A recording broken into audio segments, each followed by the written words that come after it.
Hi there, let's start the show, shall we? Hello, welcome. My name is Rusty Humphries. This is the Rusty Humphries Rebellion. Time for you to check in. By the way, we're starting the show, if you're listening to the podcast, you can start it whenever you want, but live, we're now starting it at 9:05 Eastern, 6:05 Pacific. One of the things that our friends at Liberty One asked us to do because they're starting to add news at the top of the hour at Liberty One. And so, of course, I'm happy to have you. How about you? So will you do me a favor? Will you please check in? Let me know who you are, where you're deplorable from. I want to say howdy. Let's see, Nikki's there and Mary Beth is there. Coming up, there's a new report from Laura Loomer that I'm going to share with you. I don't have Laura on tonight. I didn't reach out to call her. I probably should have. But there's new information about the Las Vegas shooter. And it is something that needs to be reported on. We're going to get to that and more. By the way, today's show is being powered by the nice folks at Right Wing News. Also, over here at Liberty One TV. If you check them out, libertyoneTV.com. Also, if you have not started following me on the HearMeOut app, why not? What you doing, boy? You need to follow me on the HearMeOut app so that you are up to date at all times with what in the world is going on, and I'm able to keep you posted, and it's a lot of fun. Also, if you have not checked out Virtual Shield, go to virtualshield.com, find out what a virtual private network can do for you. All right, let's see what we got here. Aubrey's there. Hello. Ted, hi. Jacob is there. Anita, hi. Dario, hello. Virgil is in Michigan. Aubrey says, hi, how are you? I'm doing good, Aubrey. How are you? Nikki is in Olympia, Washington. It's the water and a lot more, yeah. That used to be the jingle for a beer called Olympia Beer. I don't even know they have. I know they shut down the brewery, which is right there in Olympia, which, by the way, for those of you who don't know, what also is Olympia, Washington known for, other than Olympia Beer? It is what? Curious if you know. Timothy's there. John is in New York. Shirley checking in. Don is a deplorable from Winslow, Maine. Ronald says, howdy. Howdy, Ronald. Wendy is in South Carolina. Dale in Dallas. Russell says it's just buffering. I'll try to chug it along. Come on. Oh, my collar sucks there. Here, I'm making it buffer less. Come on, this is debufferifying. I'm debufferifying. Diane says, good evening. Pamela is there. Proud deplorable from Arkansas. T. Wayne is there from Texas. Edward is in Crown Point, New York. Alicia giving us the thumbs up. How you doing, Alicia? Tina, thumbs up. Robert is crying for some reason or laughing at me. Dave says, get to the point. You get to the point, boy. I'll do whatever I dang well please. Sorry. That was rude of me. I mean, it wasn't Samantha B. rude. Did you hear that one? I'm sure you did. I never saw the clip. I didn't want to go looking for it because they've kind of, I guess, been hiding it. But she's some supposed comedian, and I've never found her funny. She's a liberal. And I get, you could be liberal and funny. She just wasn't it. And basically, she said on TV that she should try to basically seduce her father into doing some liberal stuff and use the C word. And she's getting awards, and liberals are all saying, good for you, Samantha B. And, by the way, remember when Kathy Griffith, I know you remember, when she did the bloody head of Trump, and everybody's outraged, and she lost a couple of jobs, and conservatives were going, she'll never work again. I told you back then. Of course she's going to work again. And she is. The double standard never, ever, ever will let you down. If you know there's a double standard and you just accept it, you know you'll never get let down. So yeah, Kathy Griffith is going to work again. And she will, as time goes by, she will be considered a bigger and bigger hero to the left because she was the one that took it to Trump. She took it right to him because it's not about being funny anymore. When you're talking about Donald Trump, it's about hate. Whoever hates the most is either the funniest or the smartest or the most in-depth in Hollywood think. So you've got to hate Trump as much as possible. Again, the biggest hater wins. And so I've said hate is the new humor. Turn up the volume. Let's see if that helps. Can you hear me better now? Turn up the volume, dance. Pump up the volume. All right, I've tried to turn it up as much as I can. It looks a little bit better. Try that. And, oops. Oh, whoa. There we go. That's really loud. How's that? That's too loud, though. But can you hear me now? Okay, sorry. Something has gone crazy, go nuts with the equipment. I'm going to have to work on that today. Okay, Cindy is in Santa Fe, Texas, and Kyle is in Northwest Vegas. Kyle, have you seen Piff the Magic Dragon? Man, that's a good show. I love Piff the Magic Dragon. If you go to he's playing at the Flamingo. All right, I'll get to the Vegas story in just a second. I want to say hello to a couple more folks. Sean is there. Twisp, Washington. Sean, I have no idea where Twisp is as a Washington State. All right. Brewery is so sad now, yeah. Jacqueline's checking in. Sean in Kansas City. Fred says, just curious when congressional term limits will hit the ballots for referendum. Never. Nikki says Olympia is known for liberalism. Yes. It's also known for one of the most liberal colleges in the world, Evergreen State. But no, it's the state capital. Okay. Thank you, everybody, for checking in. Let me get to the show and do some more check-ins, if you would, please. Oh, now Bill says, yeah, now I got to turn it down. When's the bitchin' stop, Bill? Sorry. Okay. A story on the Milo Show website. I like Milo. He's a friend. He's a good dude. But this story is coming from Laura Loomer, who I've known for years and years, before she was a big news star. And good for her. We're proud of her.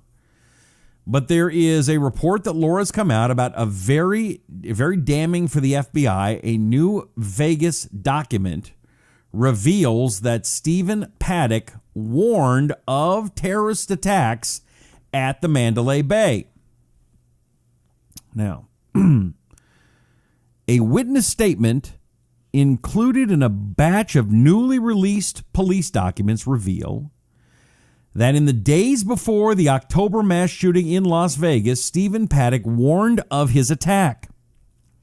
An Uber driver said she picked up Paddock and a woman, and that Paddock commented on the Mandalay Bay area for a terrorist attack as he was being dropped off for the at the Mandalay Bay. The witness statement is one of many previously unreported details that were released last week after a judge ordered them to be made public.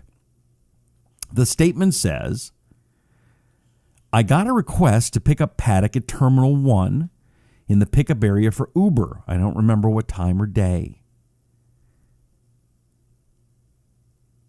Now, I would think that if you remembered that story, I don't know if you pick, I've done Uber before just for fun, see what it's like.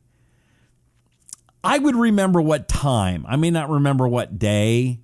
I would remember was it in the early, was it at nighttime? Was it in the daytime? Was it in the morning? You would remember that, I would think. But that's me. Tony says, just show the hotel videos. I can't disagree. All right. So the Uber driver says, it's a 5'10", 200-pound woman. So let me do it as a woman. I got a request to pick up Paddock at Terminal 1 pickup area for Uber. I'm not sure what day or time. I picked up a man and a woman with a big blue suitcase. It was old-looking and heavy, and he commented on the Mandalay Bay area for a terrorist attack. and was dropped at the Mandalay Bay, the Uber driver stated in her report filed with the Las Vegas Metro Police Department. Maybe check the Uber records. The name of the Uber driver is redacted on the report, but the driver is described, as I said a moment ago, at 5'10", 200 pounds, red hair, blue eyes. Witness statement was documented October 4th, 2017 by a Las Vegas Metro Police Department. This detail that Paddock had warned of the attack days prior has mysteriously been kept secret until now. The witness originally wrote they in her statement, but then crossed out the word they and changed it to he. Remains clear in the statement that the other woman was also in the car with Paddock and the Uber driver. It's unclear whether that woman was Paddock's girlfriend, Mary Lou Danley. According to Milo's new website, Dangerous, and yeah, go check it out. He's a good dude, it's a good site, go check out Milo's website, Dangerous. You should. And check out Liberty One TV while you're there. But let's get back to the story. Linda says he was a patsy. Let me ask you this. As I read the story, I want to see some of your theories. I'm not a big conspiracy guy, okay? But something's weird here. And so I would like to know from you, as I'm reading more of this story here, you tell me what you think, and then after I've read it, I will go back to your comments. Is that fair? All right, let's get back to the story now. All right. I apologize. I am still getting over the effects of a cold. Wendy loves the lady voice. Thank you, Wendy. I appreciate that. Okay, let me get back to the story. On that night, police said, Dangerous exclusively reported that other recently released documents revealed 3 women were in Paddock's room when police entered his 32nd floor suite the night of the shooting. Is that right? Had you heard that before? Had you heard that there was 3 women in there? I mean, what I heard was they bopped in. He shot himself. They popped in, and he was there all alone. When did that change? Interesting, isn't it? I'll continue. On that night, police say Paddock, 64, opened fire from his 32nd floor suite at the Mandalay Bay onto a crowd gathered at a country music festival, killing 58 and injuring over 800 more. Las Vegas Metro Police Department and the FBI still have not provided a motive for the shooting, remaining adamant that Paddock was a lone wolf and that the Las Vegas shooting was not an act of terrorism. Immediately following the attack, ISIS claimed responsibility, saying that Paddock was an ISIS soldier who converted to Islam 6 months prior. Without completing an investigation, one day after the shooting, Aaron Rose, the special agent in charge of the FBI in Vegas, said in a press conference, we've determined to this point no connection at all to an international terrorist group. I'm a tough FBI guy. I'm gonna tell you what I think because I ain't know nothing. See, I don't like that. You know, you don't say you know for sure something when you ain't know it yet. And that's one thing that these police got to do. Okay, let me read a couple of your theories first, then I'll get back to the story. Let's see here. Linda says something is very weird with the story released to the public. Agree. Nikki thinks he didn't work alone. Tony says that guy did not look fit enough to do all that. Jack thinks deep state Hillary Clinton and Obama. I don't know, guy. That one, see, that's where I think we take it too far.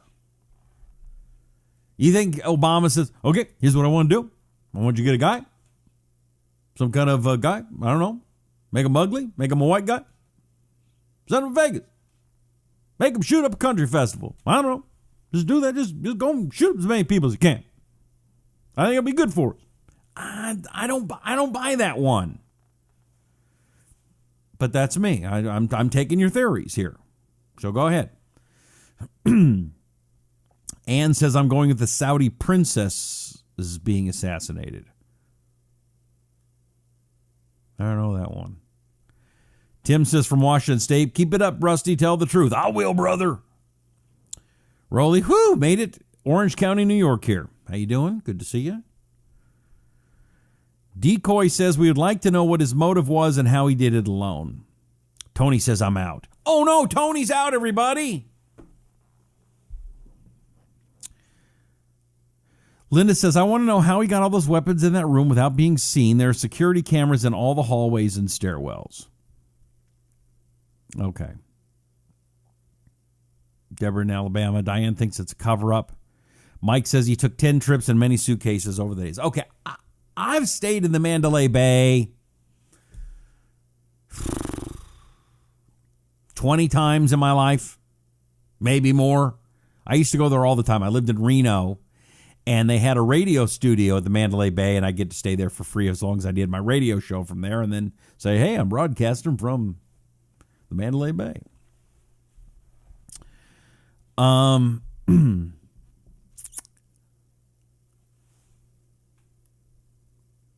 It doesn't surprise me that you're able to get a bunch of luggage into a room. I mean, I wouldn't look at anybody. I wouldn't say anything. You're in a big suite. You're bringing stuff up. You pay a kid extra money to haul stuff up. That one doesn't bother me. It doesn't. Do I think that there's probably cameras in those hotel hallways? I do. Do I think somebody would have noticed? I don't. I don't see a conspiracy there. I don't. I then also went to the Mandalay Bay the day after the shooting. And a lot of people going, well, there had to be a whole bunch of people there. I don't know about that either. I saw the windows. I saw the two windows. It looked like something that one guy could have done. You see the angle of where he was. It certainly was a horrible, perfect sniper's perch. But here's where I go, some things that make me uncomfortable, and then I'll get back to Laura's story. Number one, that was during the time of a lot of Antifa activity. A lot of Antifa activity. And if you were a conservative, you're a Nazi, you're a KKK, that's when they were tearing down statues, right? And then all of a sudden, this guy goes and shoots up a country concert. And then, man, I don't remember a lot of statues being torn down after that, and I don't remember a bunch of Antifa marches. My theory so far, and it could be changed, it's just a theory, and I'd like to know what you think. My theory is that maybe he got a little too caught up in Donald Trump as a Nazi, and all of these country music lovers are Nazis, so I'm going to go and kill the Nazis while I can kind of attitude. And that's not really something you want to get out, because if you do, that's starting of an American Civil War kind of thing. At this point, that's the only thing that makes sense to me. I could be wrong.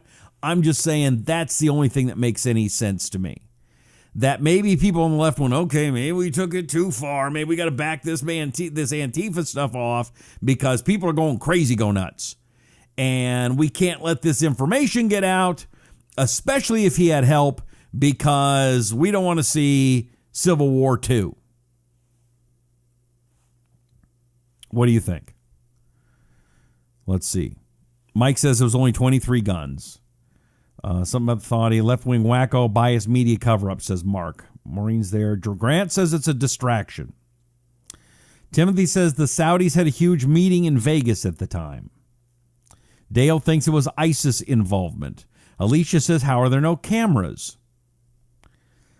Timothy thinks security helped. I don't know about that one, brother.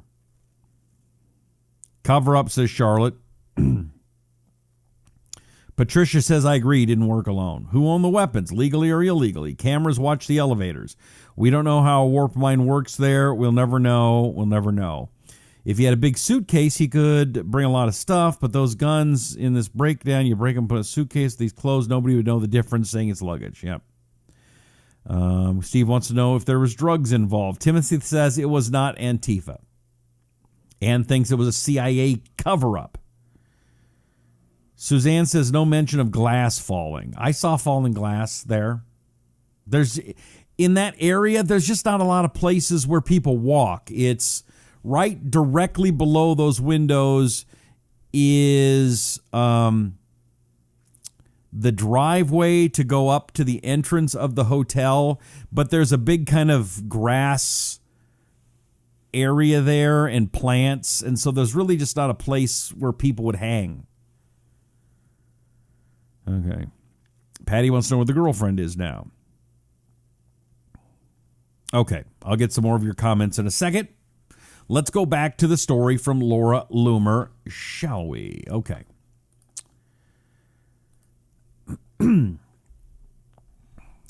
Adding more concern to the competence and honesty of Las Vegas shooting investigators, the witness statement was documented on October 4th. Dr. Larry Barton, an FBI Academy threat manager instructor, told NBC News during an interview on October 2nd. He says, I just got this 10 minutes ago. You'll be the first people to know. The good people of Uber called me to tell me they picked up this perpetrator and his girlfriend on September 9th and September 20th. And guess where they took them? To the Mandalay Bay. This fell out a fortune, so I suggested to Uber, you better call the FBI and give them that information. After Barton's interview, the word of Paddock being picked up in an Uber and dropped off at Mandalay Bay was quickly brushed aside and has not been mentioned by investigators or the media since.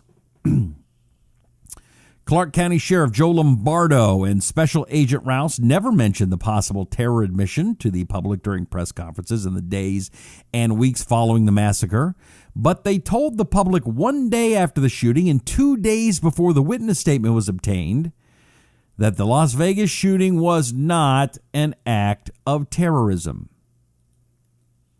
Sources within the FBI told Milo's Dangerous website that if the FBI was serious about the woman's statement, standard protocol would have required them to polygraph the Uber driver.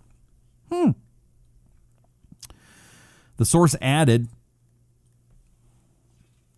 for a major investigation with a witness having specific information, it is standard operating procedure to ask her to take a polygraph. Never in my over 20 years in law enforcement have I seen investigators rule out terrorism within the first 24 hours of a major attack taking place.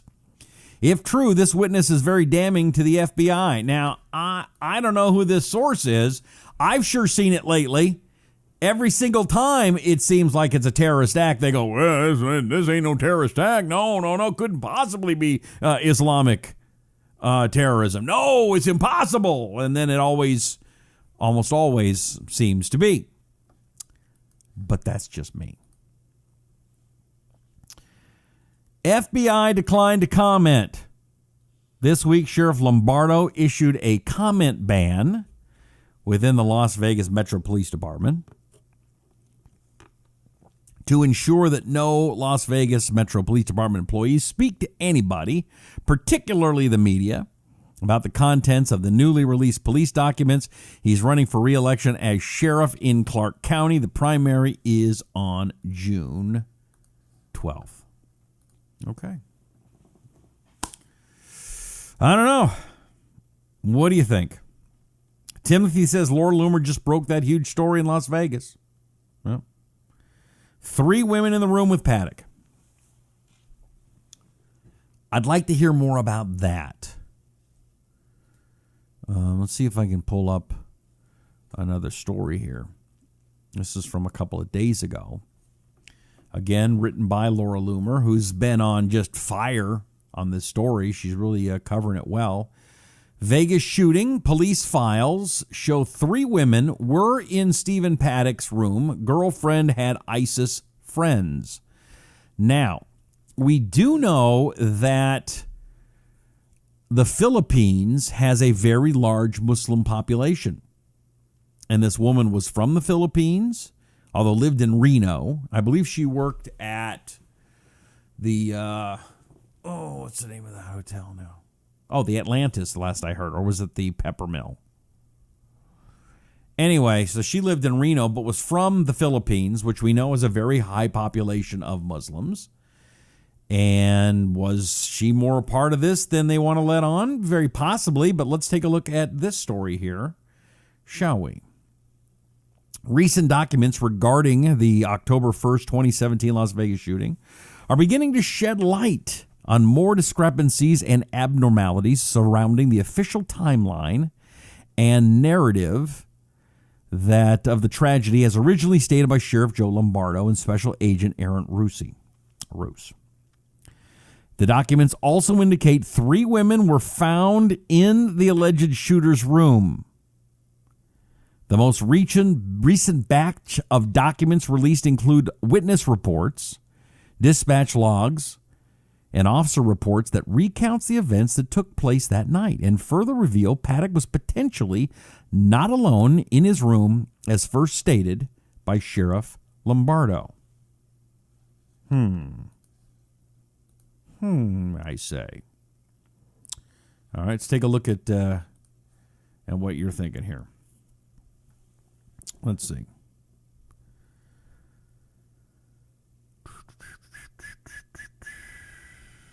Were there any reports on his medical standing? No. Why didn't anybody notice a possible threat? Were they hookers or ISIS vigilantes? Is there much of a difference? I don't know. Things that make you go, Timothy says it was an assassination of the hierarchy of the Saudi army. I don't know the Saudi connection. I don't get it. I must have missed that one. And I don't understand, why would the Saudis shoot up a country concert? I don't know. If you could tell me, I'll read it here. Were the women alive? Let's find out. Rolly says, I have no idea when this happened. I missed the beginning of the show. We're going over the information from the Vegas shooter. There is more information, new information from Laura Loomer, who's done a very good job investigating. And we're just kind of going through this because it's still not, something's still stinky. And as a matter of fact, will you please share the video so that we allow more people to see that something is stinky in Las Vegas? And I like Las Vegas.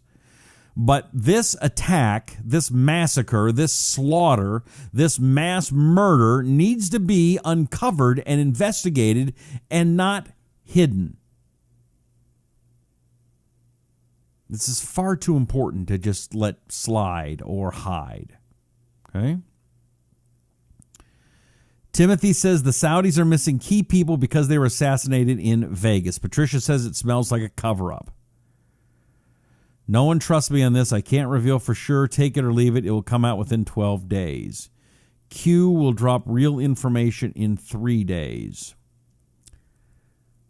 Hard drive missing from his laptop. Charlene watching from Australia. Timothy says, remember the Saudis were involved in 9/11. Wake up, y'all. Have you shared it yet? Okay, Timothy says this all stems from 9/11. Okay, that's interesting.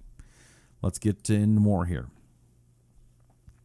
On page 26 of the dispatch logs that were released by Las Vegas Metro Police, they detail the moments when Paddock was located by a security detail at the Mandalay Bay. As actions were taken to assemble a team of officers to apprehend the subject, a dispatcher shared the name of the alleged shooter located in room 32-135 along with 3 females that were reportedly to be in the room with Paddock. However, the names of those 3 women have been redacted from the report. While the checkout date listed for the women aligns with Paddock's planned checkout dates of October 2nd, on page 26 of the log, documented as having taken place at 11:02 p.m. of the night of the shooting, when police breached Paddock's room, units in control of 32-135, suspect name of Paddock Stephen, 3 females in room. The 3 women are then listed as 1, 2, and 3 with their check-in and check-out dates, but their names are redacted from the log. Check-in 9/25, scheduled to check out October 2nd. The shocking details, such as the one above, are found throughout the nearly 2,000 documents that were released following a court order after the Associated Press and additional media outlets sued the Las Vegas Metro Police Department for the release of the information, as there are many questions left unanswered due to communication shut down by Sheriff Joe Lombardo of the Las Vegas Metropolitan Police Department.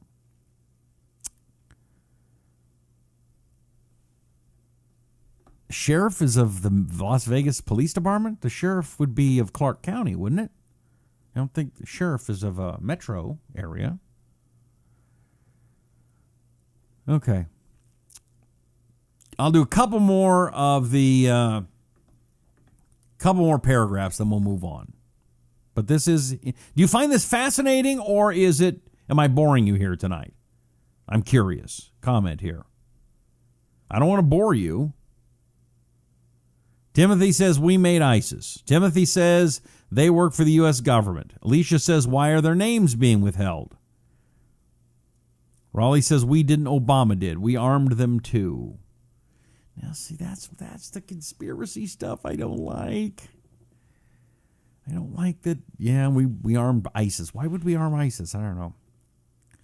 Mike asks, if that Sheriff Joe's a liberal? Yes. Okay. Thank you, Charlene. I appreciate it. John says, ever ask yourself, why didn't the hotel release the footage? Yes, I've asked myself that. The question is they have released some. I've seen pictures of Paddock in an elevator going up with a valet guy. Holly wants to know, did the police take the women into custody? I don't know. Let's find out. Here we go. Other details revealed in the dispatch log includes calls that were made to report multiple gunshot wound victims hiding in fear for their lives all over the Strip. There were panic calls made from Sundance helicopter about possible hostages taken. That place is just right next door to where the concert area was. The details of the Las Vegas Metropolitan Police Department dispatch log on page 26 specifically reveals that dispatch received information from Mandalay Bay regarding guest names, additional parties in the room, along with check-in and departure dates for Paddock and 3 women found in his room, all of which completely contradicts information given to the public in early reports from Las Vegas Metro Police Department and Sheriff Lombardo.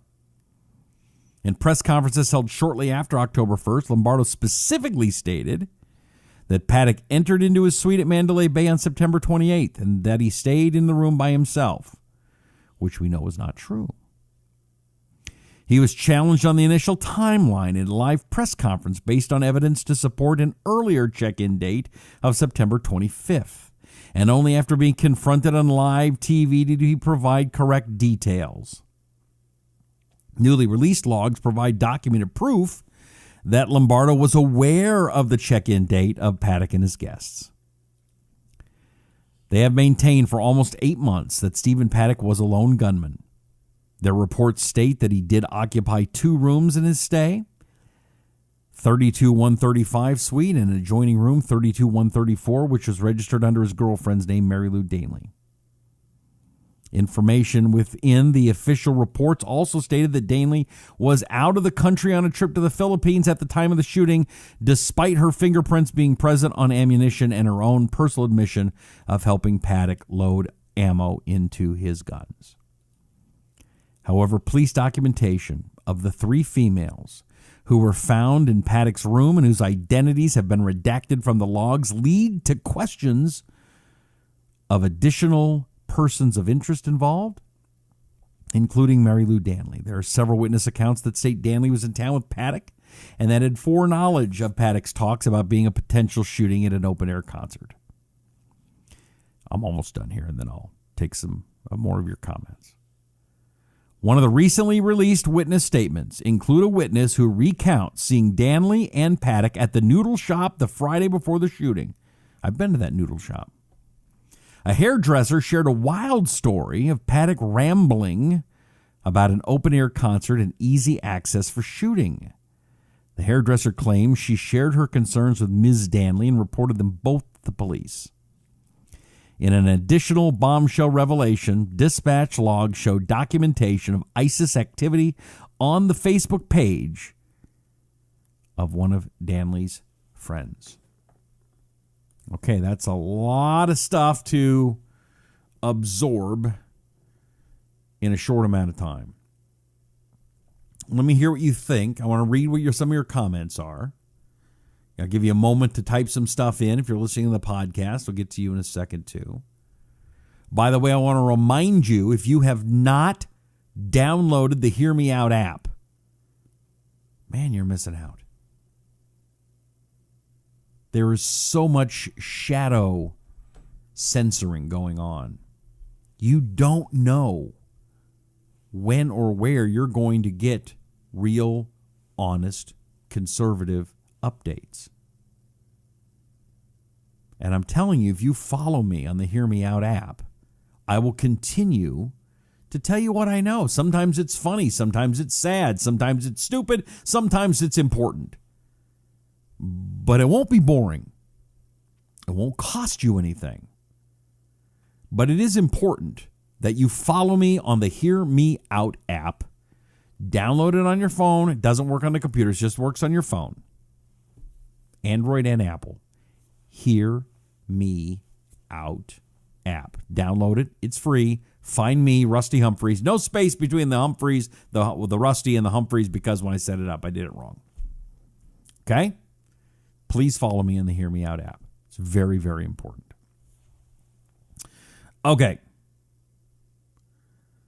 We're running short of time here. Timothy says it's an assault team. A Saudi gang. It was precision military style strike.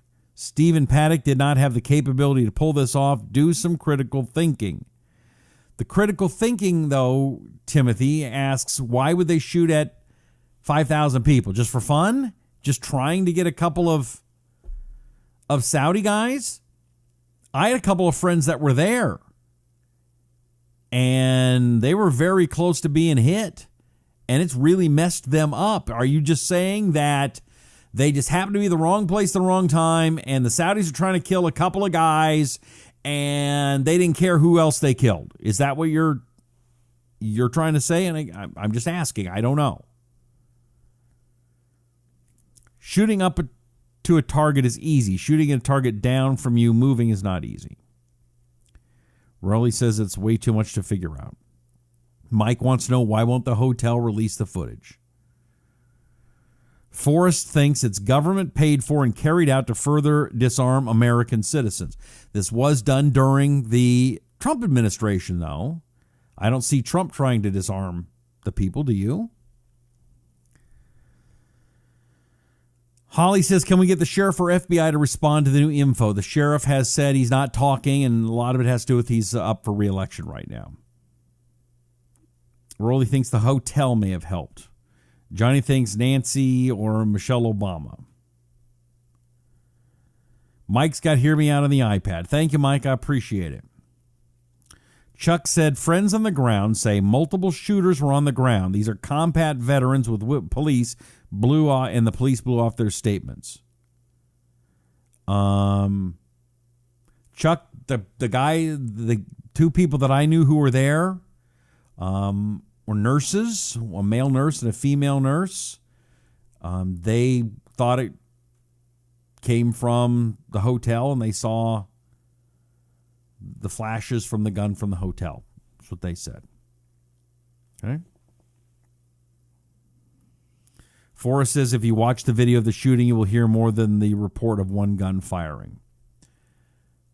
I saw some of those videos, and some of those videos look a little doctored to me. I think there's a lot of people looking to, I don't know. It's fun for people to stir up stuff, and I don't like it, but it's true.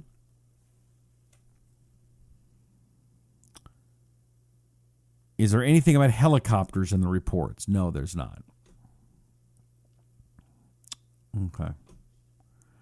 I am running a little short of time. I want to play a little game of You Make the Call. This is where I play a news story, and you make the call. Who's right in this story? Is it the student or the school district? Yes, Jason, we were talking about October 1st. We're moving on because I don't have a ton of time. All right, you make the call. Who is right in this story? Is it the school or the student? School or student? Who's right? You vote. Here's the story. Tell me what you think. Biology. Like, you had a good teacher. It is a transcript to be proud of. Everything I had, 100%. Andrew Jones never made anything less than an A his entire 4 years at HearMeOut High School. He got his baby, and he still managed those grades. He also excelled in all sports and landed a college scholarship. You know, play football at Southeastern. Jones proudly donned his cap and gown last night and headed to the SLU Assembly Center to take his spot on the stage. The program even had his name on it, Student of the Year. But school officials took his cap and gown away from him and barred him from the stage. How'd you feel? Heard it. Jones and a group of students were told they had to shave before they could march across the stage. Jones shaved the sides but chose not to shave the goatee, and he wasn't allowed to participate in his own graduation. They told us at the morning of graduation, but I've seen like at other schools that graduated a couple days before us, and all their students had this, and they still graduated. For Jones, the graduation night rules were especially confusing since he said no one made an issue about his facial hair during the entire regular school year. I went all 4 years with it. The HearMeOut High principal declined our request for an interview, but Superintendent Mark Coley told us that he couldn't answer for what school administrators did previously. He did say that the Tangipahoa Parish school system has a policy that male students must be clean-shaven, and he says that Jones was denied the stage after Coley himself personally tried to get Jones to shave. I feel they should have let me march.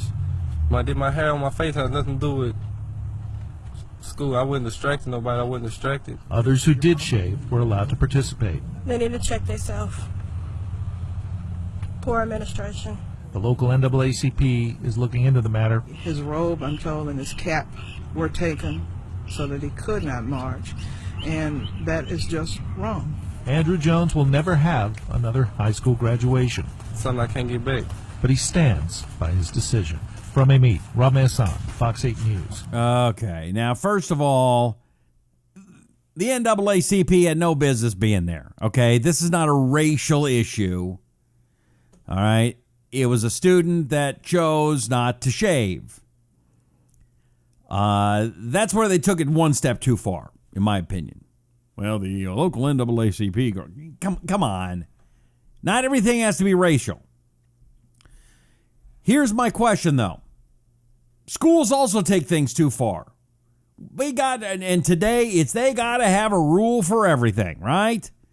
Everything's a rule, and no longer do the principals make any decisions. You know, if there's a fight in the school where I'd get in trouble, now they call the cops. You know? So just a quick, if you comment, okay, and we'll do thumbs up. The kid was right. He didn't have to shave. He should have graduated. Thumbs up. Or frowny face. Hey, school doesn't want a bunch of ragamuffins up there graduating. And if, you know, you got kids with big beards and they look like hell, we got a right and a responsibility to make sure that people aren't grossed out or something. I don't know. So I want to know from you. Thumbs up, kids right, frowny face, school right. Let's see here.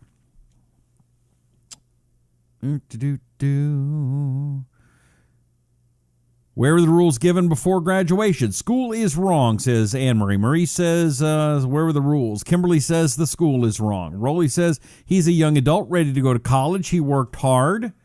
Well, he may have worked hard, but what if he wanted to bring drugs or something? That has nothing to do with anything. Drugs are illegal. Facial hair is not. Okay. Let's see here. He was clean shaven. His beard was upkept, says Kimberly. Grant says, no, it's not really very much. The school needs to stop. If it was policy, then he shouldn't do it. NAACP is racial. That's I didn't like that. Not racial, but not okay, says Alicia. And as part of it, hey, if the school has a rule, just follow it and just do it. Go down. I mean, a guy like that, I mean, this here is 50 years of growth, okay? I'm hoping to learn how to shave soon. But that kid, he could have grown another one in a couple of days. Why does that matter? I don't know. I don't think it's worth not letting him graduate, though. Anne Marie says if it was a rule, it should have been enforced year-round. Rules are the rules, says Nancy. 4 years in that school, he must have known the rules. The policy's silly, but I'm sick of people bending the rules. He can grow his facial hair back. Raleigh says they took something away from him he could never get again. Not a big issue, says Johnny. Handbook? They should have enforced the rules all year long. Shave, what's the big deal? All right. Mark says, I graduated early so I could help Dad farm. I wasn't allowed to go back to school and graduate with the other kids. Well, that sucks for you. Sorry about that. All right, but that's it for me. We now start 5 to 6 minutes late every day. 9:05, 9:06 in the east, 9:05, 9:06 in the west. Although tomorrow's Friday, so I'm not doing the show anyway. So I'll be here Monday. Hopefully, unless something important comes up. But that's it for me. I really appreciate you. Don't forget to follow me. Download the app, the Hear Me Out app. It's so important to download that Hear Me Out app. And it's so important. Follow me, Rusty Humphries. And it's important to go to virtualshield.com/Rusty. Enter the promo code Rusty for a 20% discount. Find out by going to virtualshield.com/Rusty why you do, in fact, need a virtual private network to protect you and your family. It's more important than you know. If you don't know anything about a virtual private network, you got to learn and you got to do it right away, okay? Do that for you. Make sure you use the code Rusty because that's a big deal. All right, that's it. Thank you so much. May God bless you and may God bless America. I'm Rusty Humphries, and this is the Rusty Humphries Rebellion.